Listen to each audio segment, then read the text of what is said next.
So again a very good morning everyone. আমি এসে গেছি আবার একটা নিউ ব্লগ নিয়ে। অ্যান্ড যারা যায় না তাদেরকে বলে রাখছি, আমি একটা নতুন ব্লগ সিরিজ শুরু করেছি যেখানে আমি ডেইলি আপলোড করি নিউ ব্লগস। সো ওটারই একটা দিন হচ্ছে এইটা। সো আজকে হচ্ছে 1 তারিখ, মিনস 1 জুলাই 2025। ইয়েস। আর আমি আবার এই ক্যামেরা থেকে, মানে এই ফিল্টারডওয়ালা ক্যামেরা থেকে আমি আমার অরিজিনাল ক্যামেরাতে শিফট করছি। ইয়েস। আমি এখন এইমাত্র ঘুম থেকে উঠলাম। আর কালকে মানে আমি একটু বেশি টায়ার্ড ছিলাম, তো আমি ঘুমিয়ে গেছি। আজকে আমার ঘুমই ভাঙেনি। আমার নর্মালি ঘুম ভেঙে যায় ভোরবেলার দিকে, আজকে ঘুমই ভাঙেনি। এখন বাজে 9:15 বা 20 বাজে। ইয়েস। সো দেখি আজকে কী করা যায়। আর হ্যাঁ, একটা জিনিস বলতেই তো ভুলে গেছি। MS ধোনি কালকে নিজের দ্য ক্যাপ্টেন কুল, সবাই জানি the MS Dhoni the captain cool, ও ট্রেডমার্ক নিজে থেকে ওটা দিয়ে দিয়েছে ট্রেডমার্কের জন্য, ওর নামটা দ্য ক্যাপ্টেন কুল। ইয়েস, আমি এটা স্ক্রিনের মধ্যে অ্যাড করে দিচ্ছি, আপনারা দেখতেই পাচ্ছেন। ইয়েস। একটা ভালো জিনিস দেখলাম আজকে, যে আমার স্কলারশিপটা স্যাংশন হয়ে গেছে, মানে অ্যামাউন্টটা ডিসবার্স করে দিয়েছে। ওটা কিছুদিনের মধ্যে এসে যাবে, ওটা আমি আজকে পেলাম। মানে আমি ফাইনাল ইয়ারের এক্সামও হয়ে গেল, সেমিস্টারও শেষ, শুধু রেজাল্ট আসা বাকি আছে।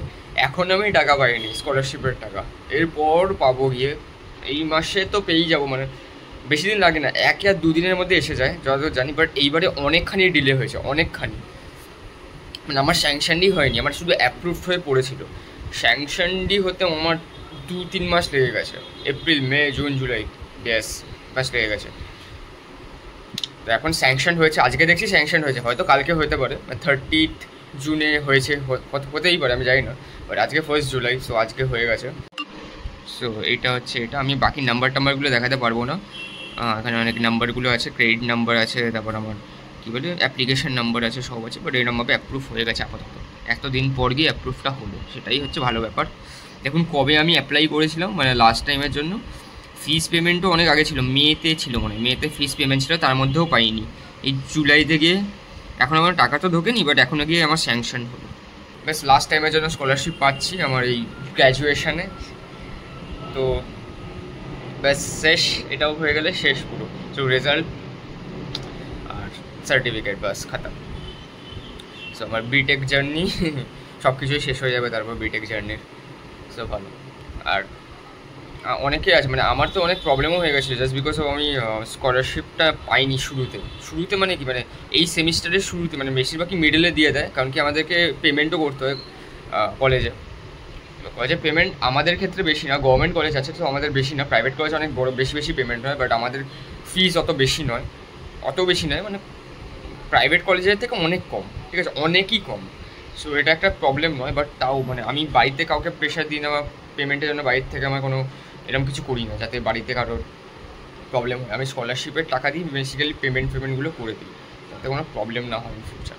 কি স্কলারশিপে যা টাকা দেয় ওতে আমার 1-2 সেমিস্টারের পেমেন্ট ইজিলি হয়ে যায়। সো ভালো মতোই দেয়, আর 3 বছর ধরে তো স্কলারশিপ পেয়েই যাচ্ছি। সো তো সেই জন্যই আমি ভেবেছিলাম এইবারেও তাই করবো। বাট এইবারে আমি পাস করে, এক্সামও হয়ে গেল, এখন পাস ফেল কিছুই জানি না, এখন রেজাল্ট তো বেরোয়নি, বাট এক্সামও হয়ে গেল। তারপরে গিয়ে আমি এখন জানতে পারছি যে এখন 1 তারিখে এলো, মানে আজকে গিয়ে দেখছি অ্যাপ্লিকেশন স্যাংশন হয়েছে, অ্যামাউন্টটা ডিসবার্স করে দিয়েছে। এবার 2-3 দিন বা 1 সপ্তাহের মধ্যে চলে আসবে। যাই হোক, বাট এতক্ষণে গিয়ে করলো যে পরীক্ষা শেষ, সব শেষ, আর পেমেন্ট তো আগেই করতে হয়েছে আমাকে। তো এবারে আমি করে দিয়েছি বাবাকে বলে যে লাস্ট টাইমের পেমেন্ট আছে, এটা করতেই হবে। আর এখন বলতে আমি স্কলারশিপ পাইনি, স্কলারশিপটা পেলে আমার কোনো প্রবলেম হতো না, স্কলারশিপ ভালো মতো অ্যামাউন্টই দেয়, ঠিক আছে। সত্যি কথা হচ্ছে, এটা যারা জানে তারা জানেই যে স্কলারশিপে এমন ভালোই, অনেকই ভালো। তাতে মানে পুরো বিটেকের আমার পুরো ইয়ারের খরচা ওটা অলমোস্ট লাইক চলে যাবে। কিছু টাকা দিতে হয়, বেশি না, তাও কিছু টাকা দিতে হয়, আর বাকি পুরো টাকাতেই স্কলারশিপ থেকে ওটা মেক আপ হয়ে যাবে ভালো মতোই। সো আমি তো কালকে আপনাদেরকে বলছিলামই যে কালকে কলেজে অন ক্যাম্পাস ইন্টারভিউ ছিল আমাদের। আমি কোম্পানির নাম রিভিল করতে পারবো না, এটা বলা যাবে না, বাট অন ক্যাম্পাস ইন্টারভিউ ছিল। আর আমি স্ক্রিনের মধ্যে দিয়ে দেবো, আমি ওখানে সিলেক্টও হয়ে গেছি ওই কোম্পানিতে আপাতত। এখন ট্রেনিং প্রোগ্রাম হবে, তারপর গিয়ে ওটার ট্রেনিং কমপ্লিট হওয়ার পর আরেকটা ইন্টারভিউ লাইক টেস্ট টাইপ, যেমন সব কোম্পানিতে হয়, TCS, উইপ্রো, অ্যাসেঞ্চার, সব কোম্পানিতে একটা ট্রেনিং হয়, নর্মাল একটা ইভ্যালুয়েশন টেস্ট হয়, তারপর গিয়ে আমি ওটায় হয়ে যাবো, সো মানে আমি স্টাইপেন্ড পেতে থাকবো, তারপর 6 মাস পর দিয়ে ফুললি জয়েন, যেমন হয় নর্মালি যেমন হয় ওরকম অ্যাজ এ ইন্টার্ন, তারপর ফুল জয়েন। সো এটা আমার হবে, বাট এটা এখনও নয়, যখন আমার রেজাল্টটা আসবে তারপর হবে। সো আপনি আগের দিনের ব্লগ যেটা কালকে পোস্ট করছি ইউটিউবে, যেটা অ্যাভেলেবেল আছে, ওখানে আপনি দেখতেই পারবেন যে কালকে আমার অন ক্যাম্পাস ইন্টারভিউ ছিল, আমাদের ফ্রেন্ডরাও ছিল, আমার ফ্রেন্ডগুলোও ছিল, ওরাও মানে ইন্টারভিউ দিয়েছে, অনেকের হয়ে গেছে অনেকের হয়নি। সো অনেক মানে টোটাল লিস্ট ছিল 126 না কতজন ছিল এক্স্যাক্টলি মনে নেই, তার মধ্যে 65 জনকে সিলেক্ট করা হয়েছে। তারপর ওখান থেকে ইন্টারভিউর পর ডিফারেন্ট রাউন্ডস হলো, ইন্টারভিউ এই রাউন্ড ওই রাউন্ড এইসব করে করে লাস্টে বাঁচলো 25 জন। 25 জনের মধ্যে আবার হলো ইন্টারভিউ, তার মধ্যে ফাইনালি সিলেক্ট করেছে 20 জনকে। সো ভালো লাগলো, আমরাও আছি, আমিও আছি 20 জনের মধ্যে। সো এটাই, আমি এটা স্ক্রিনে আবার অ্যাড করে দিচ্ছি লিস্টটা, যারা যারা আছেন তাদের আর কিছু অ্যাড করছে, শুধু নামটাই অ্যাড করছে, ব্যাস এটাই ছিল। আর দেখা যাক আজকে কী করি, ভাবছি আমি চেস খেলি, আজকে অনেকদিন ধরে চেস খেলিনি, 2-3 দিন হয়ে গেছে চেস খেলেছি, মানে নতুন করে স্টার্ট করছি চেস খেলা, ফার্স্ট লার্নিং, বিগিনার, মানে একদম বিগিনিং থেকে, বিগিনার্স বলতে পারেন। সো আমি আবার ভাবছি খেলি, চলো। সো আমি আবার শুরু করছি চেস। So start game. ইন্টারফেসটা চেঞ্জ হয়ে যায়, তাই ভাবে এটা একটু আলাদা রকম লাগছে কেন, যাই হোক। ও এটা চাললো, তো আমি চালবো এটা।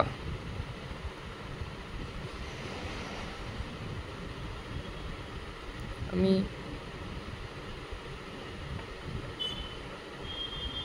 ঠিক আছে,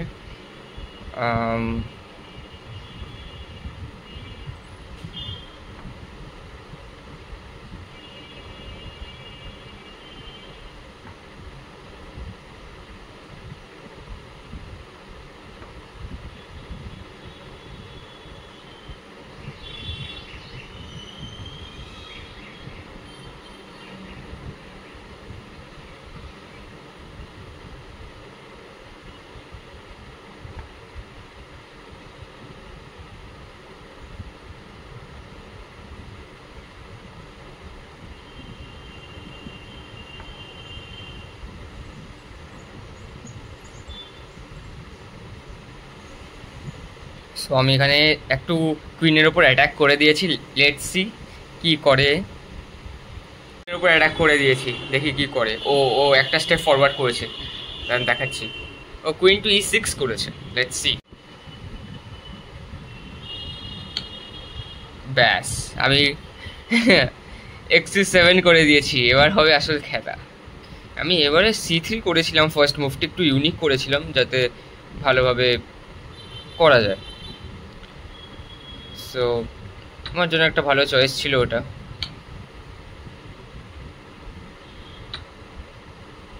ও আমাকে একটা কী বলে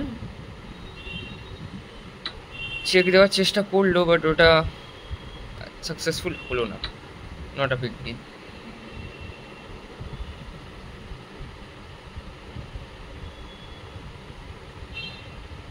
সো লেটস সি কি করে। এটা কি অ্যাটাক দিল, এটা কি খেললো। আমি এখান থেকে ওকে, আচ্ছা আমি এটাকে আগে সেভ করি তারপর দেখছি। দাঁড়াও, আমি ভিডিওটাকে ডুয়াল মোডে কনভার্ট করে দিচ্ছি, মিনস শিফট করছি। আমি ভিডিওটাকে ডুয়াল ভিডিও মোডে কনভার্ট করে দিয়েছি, একটু আলাদা রকম দেখতে লাগছে নিশ্চয়ই, হ্যাঁ, বাট তাও ঠিক আছে। ও কী মুভ দিল এখন, ও দিল F6, ঠিক আছে, ও F6 দিয়েছে।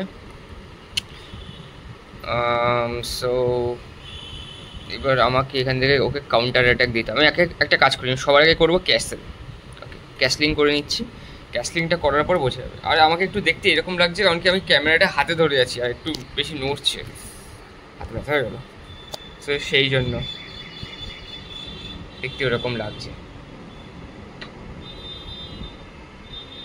আচ্ছা বেটি, চলো এবার হবে কাউন্টার অ্যাটাক শুরু করবো।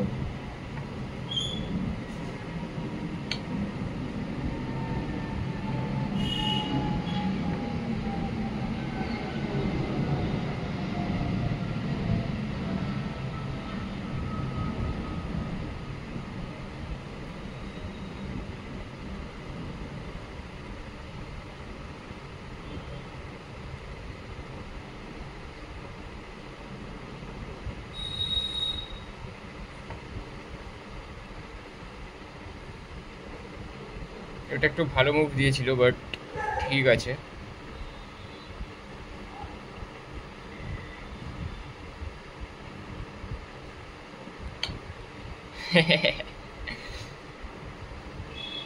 আমি XF7 দিয়ে দিয়েছি, মানে ঘোড়াটাকে F7 এ দিয়ে দিয়েছি।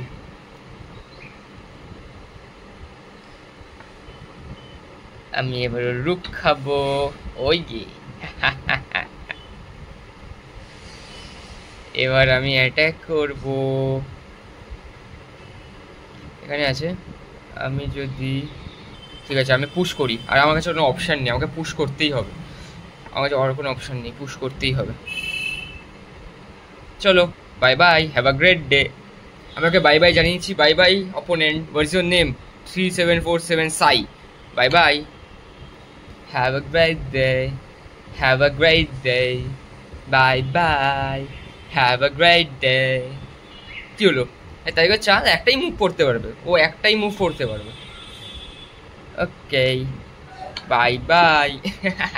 বললাম না, অনলি একটা মুভি করতে পারবে। সো ম্যাচ অ্যান্ড ডান। দেখাচ্ছি এর picture quality, dual video mode করলে পিকচার কোয়ালিটি অত ভালো আসে না। সো আমি আবার কনভার্ট করছি নর্মাল ভিডিও মোডে, তাতে ভালো করে বোঝা যাবে। এটা এই ফোনেরই একটা ফিচার, ডুয়াল ভিডিও মোড, এই ক্যামেরারই একটা ফিচার এই ফোনের। সো ফাইনালি জিতে গেছি। এটা কি এলো? U1 এসে গেছে লেখা, U1। এটাকে কেটে দিই। সো আগে যখন অপশানই ছিল না, একটা মুভি করতে পারতি, যা তো এখান থেকে ডিফেন্সে আসতে পারতো, ইয়া তো আমি এখান থেকে চেকমেট দিয়ে দিতে পারতাম। সো ওর কাছে কোনো মুভি ছিল না। সো যাই হোক, আমি D7টা দিয়ে দিয়েছি, বেটার অপশান না। একটা চেস গেম কমপ্লিট হলো। আমি ভাবছিলাম রোজ একটা করে চেস গেম খেলবো, কিন্তু মজা লাগে। আর একটুখানি গেম টেম খেললে, চেস মতো গেম খেলে একটু ব্রেনও বাড়ে, মানে বুদ্ধিও বাড়ে, সবাই তো বলে দেয়। সো আমি ভাবছি সেটাই করি, একবার করে রোজ একটা চেস গেম তো খেলাই যাক। আমি আস্তে আস্তে শিখে যাবো, কারণ কি আমি অত ভালো চেস খেলতে পারি না, বাট শিখতে কি প্রবলেম, আস্তে আস্তে শিখে যাবো রোজ যদি খেলতে থাকি। কোনো না কোনো অপোনেন্ট তো ভালো থাকবেই, তারা একটু কিছু না কিছু নিউ মুভও শেখাতে পারে আমাকে।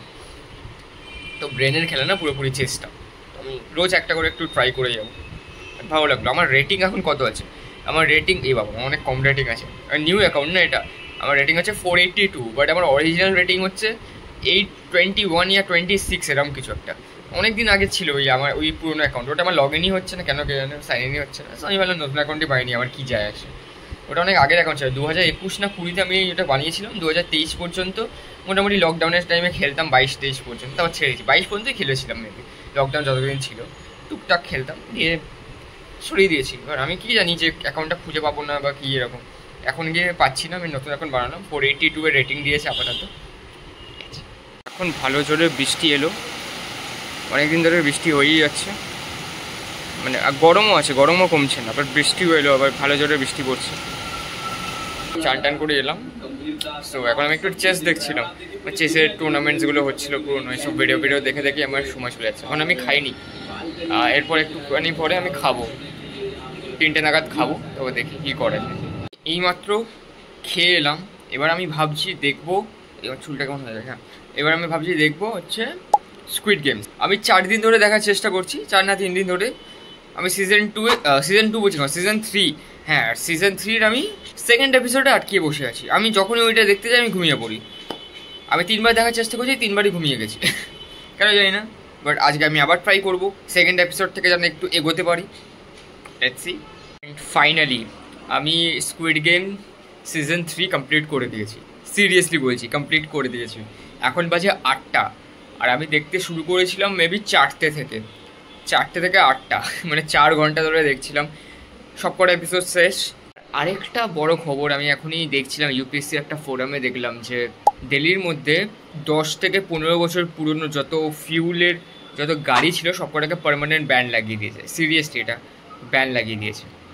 এখন 10টা বেজে গেছে, আর আমি একটা মুভি দেখছিলাম, ওটা দেখতে একটু টাইম চলে গেল। অ্যান্ড ইয়া, সো আজকের ব্লগটা আমি বলতে গেলে এখানেই এন্ড করছি। হোপফুলি আপনাদের সকলের আজকের ব্লগটা পছন্দ হয়েছে। So make sure to like, share and subscribe to this channel. Yes, by.